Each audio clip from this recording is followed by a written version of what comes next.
Saudara, usai KPK menetapkan Sekjen PDI Perjuangan Hasto Kristianto sebagai tersangka, isu perpanjangan masa jabatan Presiden Jokowi 3 periode kembali mencuat lewat paparan Hasto dalam unggahan videonya. Jokowi sudah membantah dengan mengatakan isu 3 periode merupakan framing jahat. Apa yang sebenarnya terjadi antara PDI Perjuangan dengan Joko Widodo? Kita bahas di pagi hari ini bersama dengan sejumlah narasumber yang sudah hadir melalui sambungan daring. Sudah ada pengamat politik Universitas Paramadina, ada Mas Khoirul Umam. Selamat pagi Mas Umam. Pagi Mbak Desti. Kemudian juga ada Ketua Jokowi Mania, Bang Immanuel Ebenezer. Selamat pagi Bang Noel. Pagi. Kemudian Selamat juga pagi. ada Bang Andreas Hugo Paerera yang merupakan politisi senior dari PDI Perjuangan. Selamat pagi Bung Andreas Hugo. Pagi, Adisti. Iya, ini sebentar lagi padahal tinggal menunggu hitungan jam lagi kita sudah pergantian tahun. Tapi kemudian kenapa isu 3 periode Joko Widodo ini muncul lagi yang diungkap oleh Mas Hasto nih, Bung Andreas Hugo. Jadi sebenarnya ceritanya gimana sih awalnya begitu ya? Kok dibahas lagi nih soal isu 3 periode? Padahal sudah dikatakan oleh Joko Widodo ini merupakan framing jahat dan tanyakan saja ke Bu Mega, tanyakan saja ke Mbak Puan. Bung Andreas Hugo. Nah, isu soal 3 periode kemudian perpanjangan masa jabatan, kemudian sampai kepada peristiwa lanjutan, itu merupakan rangkaian. Kalau kita lihat rangkaian dari beberapa waktu setahun yang lalu, bagaimana proses politik di Republik ini terjadi. Gitu. Nah, sehingga ya kalau Mas Hasto sempat mengungkapkan hal tersebut, tentu ada maknanya. Gitu. Maknanya apa? Ya, maknanya berkaitan dengan ya kekuasaan dan penyalahgunaan kekuasaan untuk kepentingan tertentu. Gitu. Nah, sehingga saya kira di situ kita bisa menilai aja. Gitu. Oke, tapi kalau dikatakan ini adalah salah satu bentuk perlawanan dari PDI Perjuangan setelah Mas Hasto dijadikan tersangka oleh KPK, jawaban Anda, Bung Andreas Hugo? Ya, kenapa tidak gitu? Kan Hasto punya hak juga untuk membela dirinya. Oke, tapi Anda mengetahui soal ada orang di lingkaran Joko Widodo mungkin dalam tanda kutip yang membahas soal ini dan atau mengusulkan adanya soal 3 periode ini? Ya kalau itu Bung Noel lebih tahu. Oke, saya langsung ke Bung Noel deh kalau kayak gitu. Lingkaran itu Bung Noel lebih tahu, tapi kan isu itu muncul. Yang saya tahu ya ketika di MPR waktu itu kan kami sedang membahas ini di Badan Pengkajian kami sedang membahas hal yang berkaitan dengan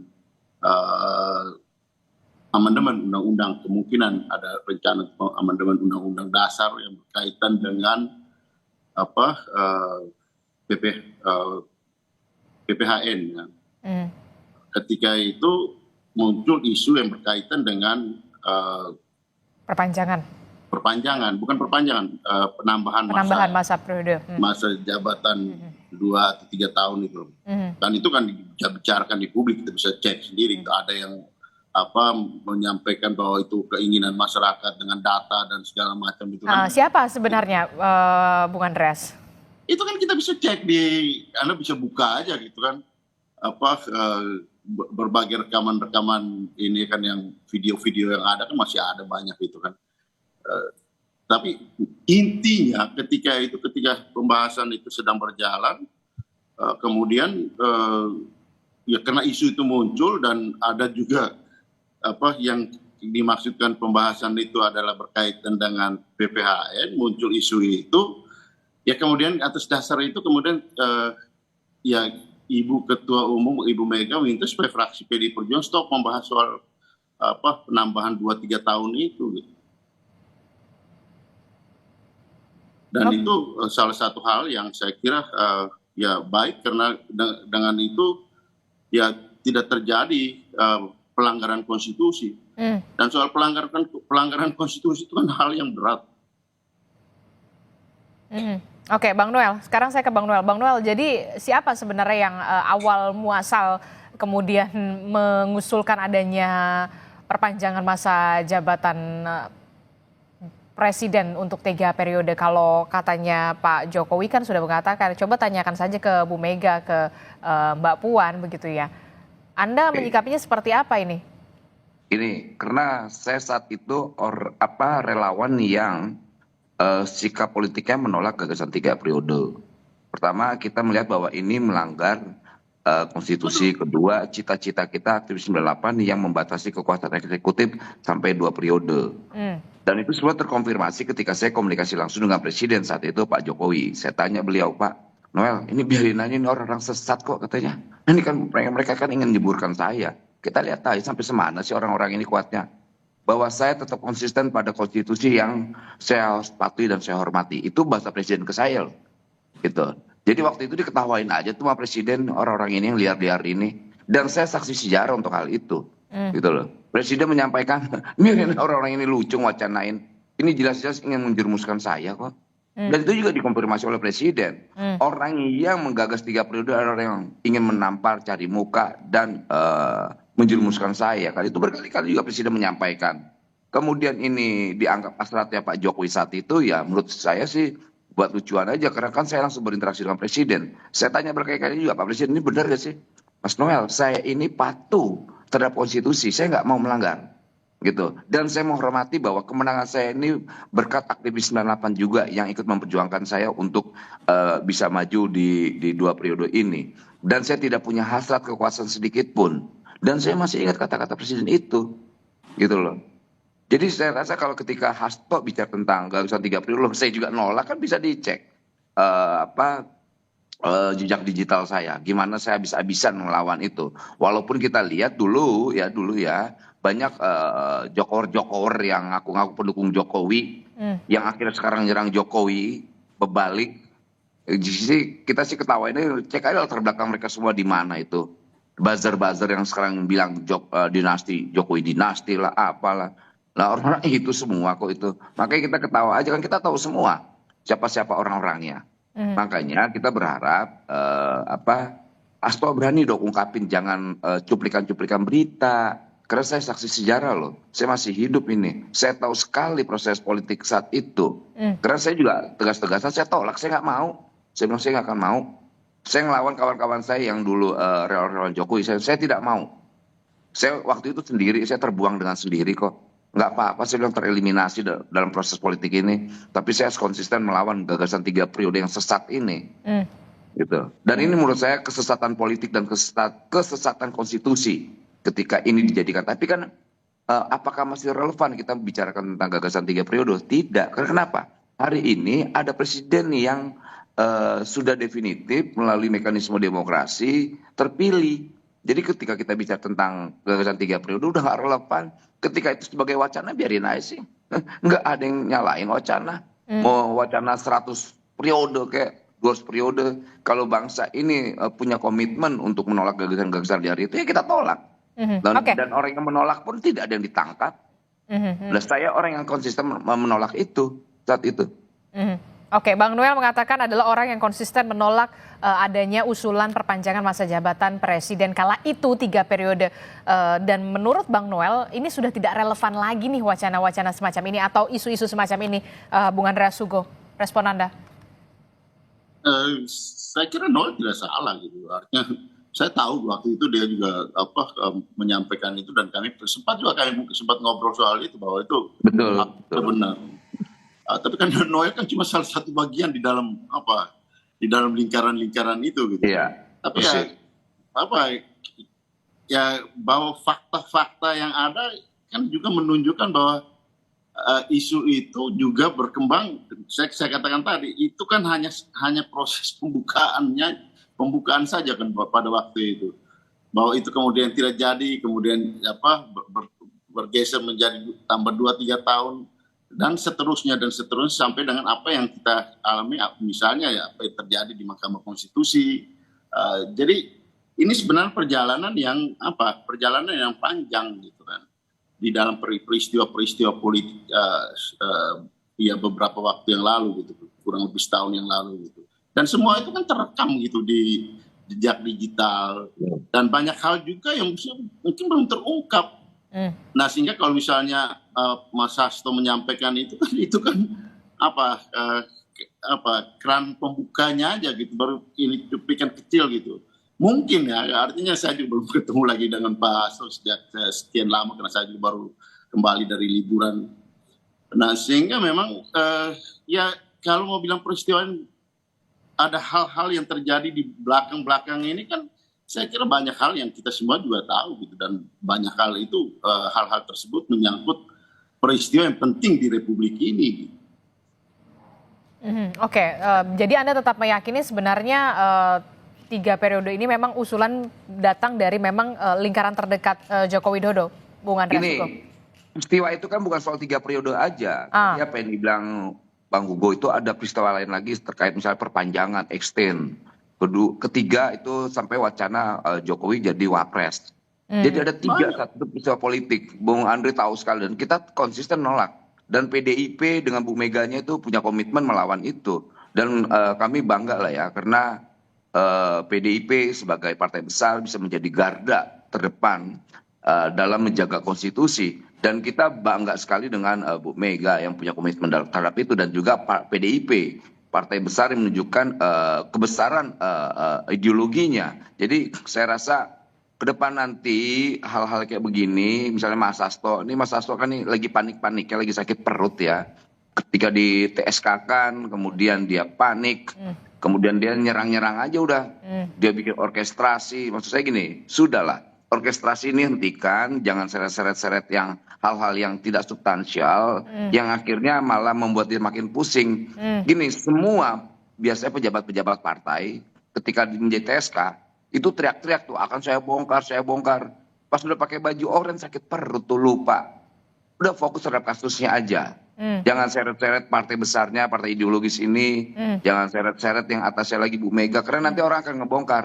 Apa sih kaitan Harun Masiku? Nanti akan orang menyampaikan, oh iya ada korelasi nggak dengan Hatta Ali? Oke. Lantas ada nggak kaitan dengan Samsur Nur Salim? Ada nggak ya kaitan dengan misalnya BLBI? Ini akan kebuka semua nih, gitu. Kemudian nanti orang bilang ini, loh kok Hasto bicara tentang perjuangannya mirip kayak Bung Karno. Bung Karno bicara tentang ideologi. Bung Karno bicara tentang kemerdekaan bangsa ini. Tidak bicara tentang bagaimana orang yang sedang memperjuangkan posisinya untuk ke DPR sampai orangnya harus di PAW. Gitu loh. Dan ini kan lucu. Kita lihat Harun Masiku itu, harus lihat sejarahnya. Harun Masiku itu hanya punya suara 5.800 sekian. Dan di bawah-bawahnya itu masih ada yang lebih tinggi-tinggi lagi. Artinya apa? Yang diperjuangkan Hasto itu soal keadilan nggak ada, nol ngomong. Bung Noel. Coba Hasto fokus saya terhadap kasus hukumnya. Jangan ngebargaining. Pertama itu jangan mengintimidasi penyidik. Semakin Hasto ngeluarin, itu semakin kita tunggu. Kita mau sebanyak-banyaknya lah keluarin. Kita mau tahu. Tapi ingat, status tersangkanya Hasto tidak akan pernah merubah. Dan sikap KPK penegak hukum harus kita hormatin. Baik. Saya rasa ini baik buat bangsa ini ke depan. Baik, sampai di situ dulu, tahan dulu Bung Noel. Kalau Bung Andreas Hugo, kalau Bung Noel mengatakan ini salah satu bentuk kepanikan dari seorang Hasto Kristianto sudah ditetapkan menjadi tersangka, Bung Andreas Hugo. Tahu saya Mas Hasto sangat tenang, sehat, dan beliau juga itu tadi yang saya katakan, mempersiapkan pembelaannya dan menyampaikan fakta-fakta yang juga berkaitan dengan peristiwa-peristiwa politik ini gitu. Ya kan itu kan hal yang beliau ungkapkan gitu. Sebagai sekjen saya kira Pak Hasto juga tahu banyak hal gitu, yang mungkin juga tidak diketahui orang-orang lain, termasuk saya, termasuk Bung Noel, termasuk banyak orang gitu kan. Jadi saya kira hal seperti ini ya kalau peristiwa yang berkaitan dengan tuduhan terhadap Pak Hasto yang kemudian ditersangkakan, itu kan juga peristiwa masa lalu gitu kan. Peristiwa masa lalu yang juga sudah mempunyai kekuatan hukum tetap, yang di dalam, kalau kita lihat dari peristiwa hukumnya sudah banyak didiskusikan itu di berbagai kanal media sosial maupun di diskusi-diskusi yang lain. Oke, jadi bukan bentuk Jadi sebenarnya, kepanikan seorang Hasto Kristianto ya setelah ditetapkan jadi sebagai tersangka. Peristiwa-peristiwa ini kan peristiwa yang lalu kemudian diungkit-ungkit lagi gitu kan. Oke. Jadi ya itulah situasi yang kita hadapi saat ini. Oke, saya ke Mas Kalau Umam. Hasto juga menyampaikan sesuatu yang penting untuk diketahui di Republik ini, saya kira tidak ada salahnya, dia pun punya hak untuk itu. Oke, Mas Umam, saya ke Mas Umam dulu, Bung Andreas Hugo dan juga Bang Noel. Mas Umam, apa sebenarnya yang terjadi kemudian setelah penetapan seorang Sekjen PDI Perjuangan Hasto Kristianto, kemudian barulah kemudian ada soal dokumen rahasia yang kemudian ingin dibongkar dalam tanda kutip dibawa ke Rusia, kemudian ini juga isu perpanjangan masa jabatan presiden 3 periode yang kemudian kembali mencuat. Jadi sebenarnya dari segi politik, dari sisi politis, apa sebenarnya yang sedang terjadi? Iya Mbak Adisti, saya pikir ini adalah bagian dari aksi reaksi dalam konteks komunikasi politik antar elit yang per hari ini tampaknya memang sedang mengalami sebuah turbulensi yang cukup sensitif. Kalaupun kemudian Pak Hasto sebagai sekjen partai besar yang kemudian sekarang ditetapkan statusnya sebagai tersangka oleh KPK dan kemudian dalam momentum klarifikasinya kemudian menyampaikan ada isu-isu terkait dengan konteks kasus, kemudian tadi ya mencoba untuk mengungkit lagi terkait dengan jabatan 3 periode dan lain sebagainya. Maka itu mempertegas bahwa garis konflik yang terbangun sebenarnya salah satunya adalah antara Pak Hasto dengan Pak Jokowi. Artinya secara tidak langsung Pak Hasto dalam konteks ini ingin mengatakan bahwa ada operasi politik yang kemudian bekerja, yang sedang berjalan di balik penetapan beliau sebagai tersangka di KPK. Itu adalah sel-sel kekuatan yang terafiliasi kepada Pak Jokowi.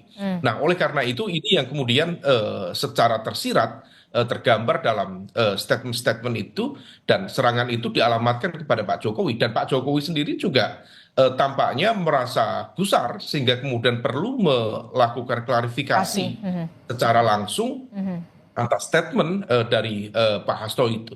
Nah, tetapi kalau misalnya memang kita cermati di momentum sejak 2021, jadi momentumnya bukan hanya sekali, itu rangkaian dari 2021, 2022 sampai di 2023, diakui atau tidak, memang ada mesin politik yang bekerja, mengorkestrasikan bagaimana kemudian ide 3 periode, ide untuk penambahan masa jabatan presiden itu bekerja.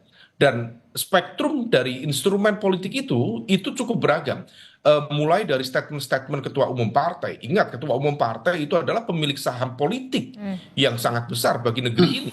Kalau mereka setuju, maka dihitung saja dalam pengambilan keputusan di DPR, di MPR misalnya, dalam konteks perubahan undang-undang dasar, itu memungkinkan. Dan dalam konteks mobilisasi kekuatan politik, itu memungkinkan terjadi. Dan di saat yang sama, terakhir di momentum 2023, kita masih ingat bagaimana misalnya ada putusan pengadilan negeri di tingkat Jakarta Pusat yang kemudian menginstruksikan untuk menghentikan semua tahapan pemilu.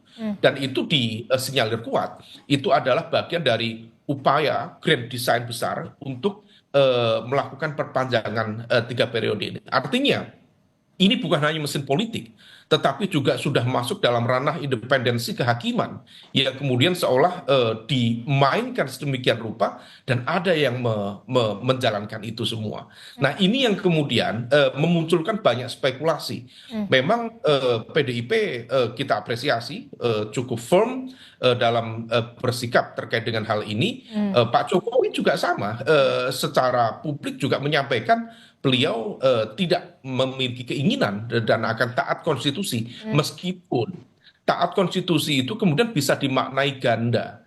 Karena kalau misal konstitusi itu berubah, maka ya presiden kemudian akan taat pada konstitusi. Persoalannya kemudian siapa yang mengambangkan ada operasi kekuasaan yang kemudian mencoba untuk mengutak-atik undang-undang dasar terkait dengan konteks kekuasaan 3 periode, sehingga kemudian begitu nanti terjadi perubahan, maka akan ada yang menikmati perubahan itu. Nah, ini yang kemudian masih memunculkan misteri siapa saja elemen-elemen yang melakukan itu, tetapi saya pikir ini bukan sebuah misteri besar karena aktor-aktornya juga masih ada. Statement-statement yang disampaikan secara terbuka untuk mendukung itu saat ini juga masih ada semua. Artinya bahwa untuk membuka ini, tabir ini, saya pikir bukan sesuatu hal yang sulit, semuanya mudah. Nah, tetapi terlepas dari itu, bahwa pertarungan politik dan sekarang menjadi pertarungan politik hukum ini akan menjadi sebuah ya kalau misal kemudian Pak Hasto tadi memiliki sejumlah alat bukti, video dan lain sebagainya yang melibatkan banyak tokoh, kalau misal itu tidak dibuka, justru juga akan menjadi sebuah persoalan hukum sendiri. Oke. Artinya ada upaya untuk menutup-nutupi sebuah tindak perkara. Kita tidak tahu apakah itu pidana perdata atau kemudian dalam konteks kejahatan konstitusional tertentu. Nah, kalau misal kemudian kita menghadirkan prinsip dasar akuntabilitas, kemudian transparansi, dibuka saja. Karena itu adalah bagian dari exercise kita untuk menghadirkan good governance dan juga ruang demokrasi yang lebih terbuka. Justru kalau misal kita kemudian tidak membuka itu, ini akan saling menyandra. Dan kita tidak ingin hal itu justru menjadi alat bargaining position untuk bernegosiasi sehingga kemudian endingnya ya akan menjadi cerita lalu. Dan saya pikir itu bukan menjadi sebuah pembelajaran yang baik dalam ruang demokrasi dan upaya menghadirkan tata kelola pemerintahan yang clear, yang transparan dan accountable, Mbak Disti. Jadi sebaiknya ketika memang soal isu 3 periode kembali mencuat, kemudian bahkan yang melibatkan juga Bu Kony yang mengatakan dokumen rahasia dan segala macam dugaan skandal dengan melibatkan sejumlah tokoh begitu ya sampai dibawa ke Rusia, ini sebaiknya ya dibongkar saja supaya benar-benar transparan, benar-benar ada pemerintahan yang kemudian baik begitu ya. Jangan sampai kemudian ini jadi alat tawar-menawar, bargaining position kalau menurut Anda, Mas Umam. Iya, karena seringkali di dalam konteks pertarungan kekuasaan itu kemudian berakhir pada negosiasi dan kompromi. Dan negosiasi dan kompromi itu didasarkan pada satu prinsip apa yang sering disampaikan Bang Andreas dengan background international relations itu. Bargaining dalam konteks ini itu balance of power. Balance of power itu dihadirkan untuk memunculkan dilema. Nah, dilema-dilema ini yang kemudian membuka ruang negosiasi. Kita tidak ingin satu hal, satu kasus, satu konteks persoalan tertentu, kemudian dimunculkan kasus yang lain, yang sifatnya itu sebenarnya bukan untuk membuka, tetapi untuk bernegosiasi. Dan saya pikir itu dalam konteks pertarungan politik seringkali terjadi. Dan tetapi kalau misal ini didudukkan dalam sebuah ikhtiar yang baik untuk menata kembali sistem pemerintahan kita, sistem politik kita, saya pikir itu akan menjadi sebuah hal yang sangat produktif. Bukan semata-mata untuk mencari siapa yang salah, kemudian siapa yang harus dipenjarakan, bukan itu. Nah, ini yang kemudian harus diletakkan pada satu prinsip dasar untuk memperbaiki kehidupan kita dalam berdemokrasi. Meskipun kalau misal kemudian ini nanti dibuka, itu berpotensi menjadi perang bubat.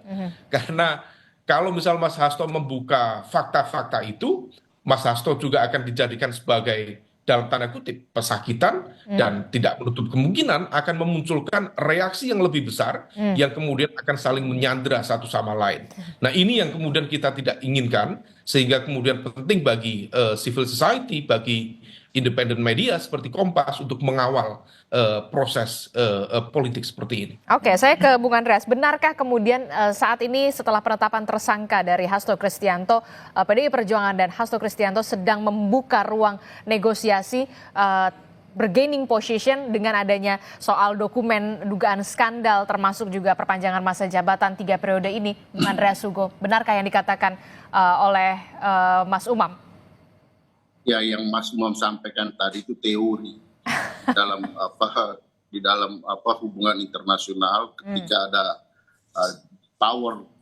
dua power yang sedang bertarung, terutama di masa perang dingin dulu, untuk menciptakan suasana tetap damai, ya dicarilah jalan keluar negosiasi posisi bargaining power untuk kemudian terjadi balance of power sehingga tidak terjadi konflik.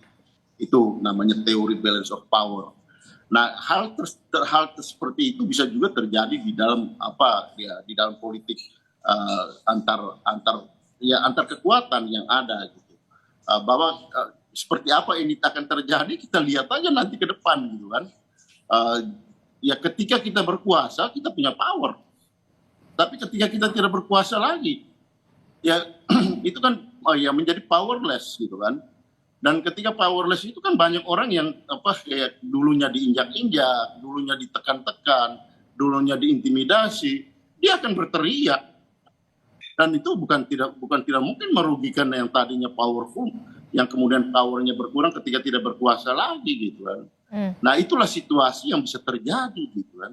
Dan sangat mungkin itu terjadi di dalam proses politik yang ini bukan hanya masalah hukum, ini politik hukum yang ada di Republik ini yang sekarang terjadi. Kita semua tahu bahwa masalah-masalah ini kan tidak di balik masalah ini bukan hanya masalah hukumnya. Jadi saya kira apa yang disampaikan Mas Umam tadi betul secara teoritis betul dan bukti bukan tidak mungkin itu terjadi gitu kan. Secara teori itu tadi, memang ada, tapi kemudian PDI Perjuangan apakah saat ini yang kemudian ada upaya untuk membuka ruang negosiasi? Saya tidak perlu menyampaikan ini di dalam politik hukum semua itu bisa terjadi. Dalam arti apa? Itu tadi gitu. Ketika antara power dan power yang tadinya powerful gitu, tapi kemudian ketika powernya berkurang, dia tidak berkuasa lagi, terjadi keseimbangan baru gitu. Dan itu bukan tidak mungkin itu akan terjadi konflik. Dan kalau untuk mencegah konflik itu orang kemudian dia mencari solusi dengan balance of power. Gitu. Bahwa itu memecahkan masalah atau tidak, saya kira masyarakat yang akan menilai apakah kita perlu kemudian hanya karena terjadi balance of power kemudian ya meredam situasi, menutup yang lain, ataukah kita membuka itu kepentingan misalnya kepentingan pengamat, masyarakat, civil society, mungkin ya lebih baik kita buka dan konflik, nggak apa-apa konflik. Oke, baik. Ini kan bagaimana sudut pandang kita melihat persoalan. Oke, Bang Noel. Gimana pertanyaannya apa Mbak? Bang Noel, kalau Mas Umam mengatakan mungkin saja ada peluang untuk ruang negosiasi terbuka begitu ya, ada tawar-menawar, bargaining position setelah seorang Hasto Kristianto ini kemudian ditersangkakan oleh KPK. Ya, jangan sampai kemudian ada saling menyandera di sini. Nah, yang pasti apa yang dilakukan Hasto hari ini adalah bentuk sandaran politik. Dia ingin menakut-nakuti. Pertama sedang mengintimidasi penyidik. Ini akan saya bongkar nih ya kalau seandainya kalian benar-benar tangkap saya. Kedua, analisa saya sebetulnya dalam persoalan ini ada yang perintah saya loh. Dia mau narik-narik orang lagi nih. Entah siapa yang ditarik lagi nih. Ketiga, ya tadi saya bilang coba ingin bargaining posisi TSK-nya. Nah, dengan kondisi seperti ini, kan dia coba menyampaikan ke publik bahwa saya punya puluhan rekaman video terkait skandal, lebih dari skandal Watergate di Amerika. Ya dibuka dong, kan kita sedang menunggu itu, gitu loh. Kita menunggu itu, jangan diancam-ancam, rakyat ini jangan diancam-ancam, penyidik kita jangan diancam-ancam. Jangan kasus tersangkanya menjadi bargaining politiknya dia. Nah ini kan persoalannya sekarang ini, itu kan persoalan ranah pribadinya. Gitu. KPK penyidik itu tidak melihat ini partai atau A atau B. Ya kejahatan itu ya kejahatan dia pribadi. Gitu loh. Jadi ya kita tunggu apakah si Bung Parno ini, paranoid ini udah kan paranoid sekarang dia. Makanya saya panggil Bung Parno. Gitu, dia mau nyamakan Bung Karno yang orang punya gagasan besar dengan orang yang bicara hal yang kecil ini. Jadi saya rasa Bung Hasto udah fokus terhadap kasusnya. Lantas biarkan ke depan ini kita melakukan langkah-langkah yang lebih baik. Alangkah baiknya tadi yang diutarakan senior saya Bang Kuku, ya kita bicara ke depan aja. Memang dalam sebuah teori untuk menciptakan perdamaian, ciptakan perangnya dulu gitu loh. Itu biasa. Kemudian coba ingin menegosiasikan kasusnya, kita kan tahu isi-isinya apa aja gitu loh. Yang jelas salah satu isi dari negosiasi itu adalah coba menghindari Hasto dari tersangka. Penyidik saya yakin semakin Hasto membuka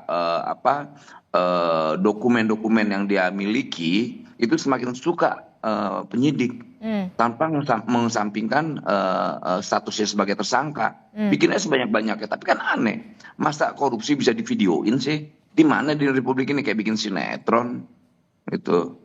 Emang bisa korupsi di videoin? Yang saya khawatirkan nih, dia hanya mengambil cuplikan-cuplikan berita. Berita A, berita B dikumpulin nih loh, buktinya berita A, B dibuktikan gitu loh. Di sisi lain, aktor yang sebenarnya korupsi itu nggak tahu, karena nggak mungkin korupsi itu bisa diketahui gitu loh. Dan cuma penyidik dong yang bisa melakukan itu, dan penyidik pun biasanya mereka memiliki standar operasional tersendiri ya, terkait misal barang bukti dan sebagainya. Jadi Mas Hasto udah fokus lah kasusnya, jangan narik-narik, nanti orang akan melihat dia makin nggak berempati. Biasanya kan ketika ada negara melakukan kezoliman terhadap warga negaranya, ada pemberontakan tuh rakyat.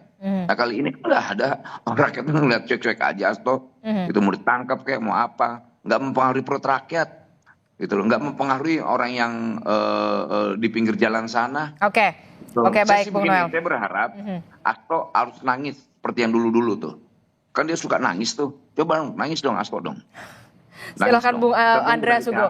Bung Andreas, jangan-jangan dokumen-dokumen yang dikatakan oleh Mas Hasto dan juga Bu Kony yang ada di Rusia ini hanya cuplikan-cuplikan yang ada di media sosial yang sudah ramai sebelum-sebelumnya. Kalau menurut Bung Noel, kalau yang Anda ketahui bagaimana Bung Andreas Hugo? Benar nggak nanti akan benar-benar akan dibongkar pada saat waktu yang tepat? Ya, Adis, Anda tidak usah memancing saya. Dan kalaupun saya tahu, saya tidak akan menyampaikan itu. Gitu. Dalam arti apa? Ya kita tahu. Yang saya ketahui ya Hasto ada di dalam posisi yang penting.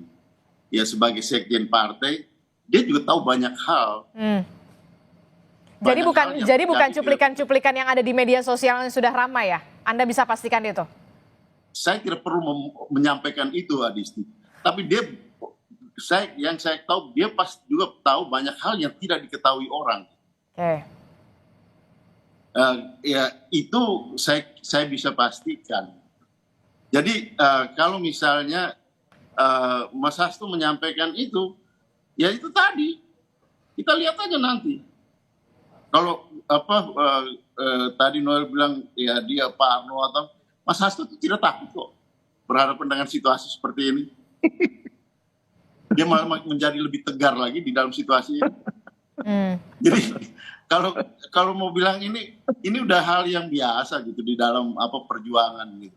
Buat PDI Perjuangan ya kalau tadi bilang orang mungkin takut, orang tidak mau membela dia atau rakyat cuek sama situasi seperti ini. Kita lihat aja di dalam perkembangannya nanti. Dan ini pasti akan dibongkar? Anda bisa menjamin itu?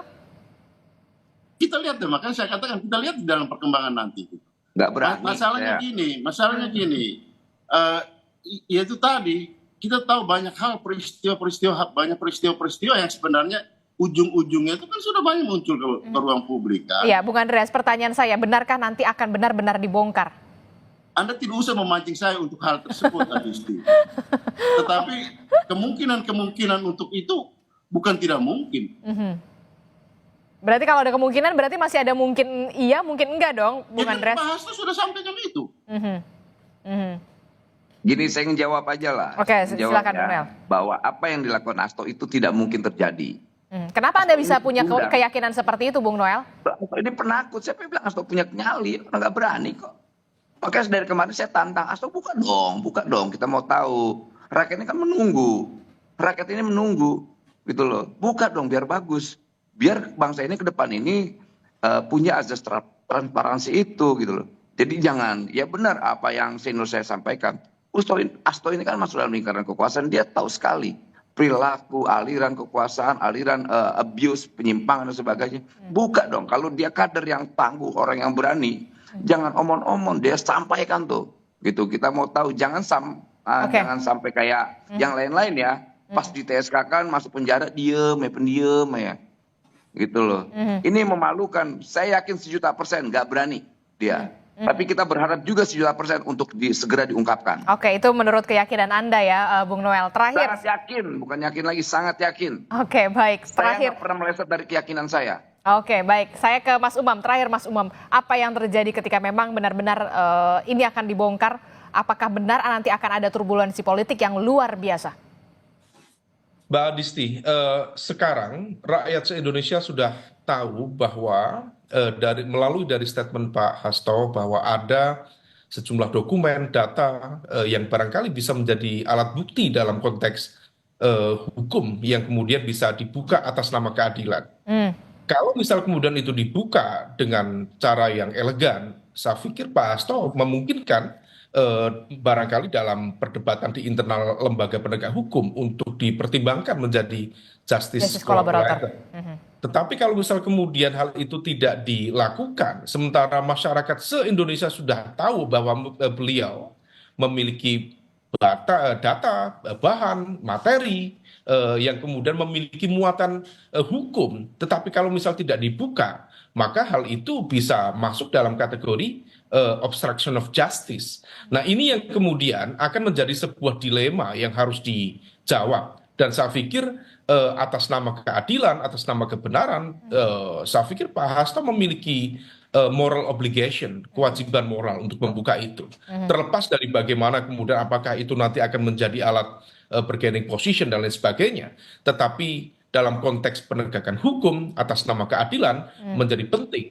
Meskipun dibukanya materi-materi itu kalau misal memang memiliki sensitivitas yang tinggi yang melibatkan big names, big money dan juga big power, maka berpotensi memang memunculkan sebuah turbulensi politik yang barangkali akan menciptakan riak-riak yang harus diantisipasi. Nah, oleh karena itu ini yang kemudian harus menjadi perhatian semua pihak, termasuk juga aparat penegak hukum, untuk tetap bersikap independen, netral, dan juga imparsial. Jangan sampai kemudian di tengah dua pelanduk besar yang sedianya akan berbenturan, justru kemudian membuat limbung lembaga-lembaga penegak hukum. Maka netralitas mereka, independensi mereka tetap menjadi rujukan utama, sehingga kemudian semuanya bisa menjadi clear, tidak kemudian justru memunculkan riak-riak kekuasaan yang tidak diperlukan. Saya pikir demikian. Oke, baik. Kita akan tunggu bagaimana nanti ini akan bergulir. Apakah benar memang akan dibongkar ataukah kemudian sesuai dengan keyakinan dari Bung Noel tadi tidak akan pernah terjadi soal ini. Tidak akan terjadi. Oke, baik, kita akan tunggu dulu Bung Noel, sabar dulu ya. Terima kasih Bung Andreas Hugo Parera telah bergabung bersama kami. Terima kasih Bung Noel, kemudian terima kasih juga Mas Umam. Selamat tahun baru Bapak-bapak semuanya, sehat selalu, sukses selalu. Ya, selamat pagi. Assalamualaikum. Bang Hugo.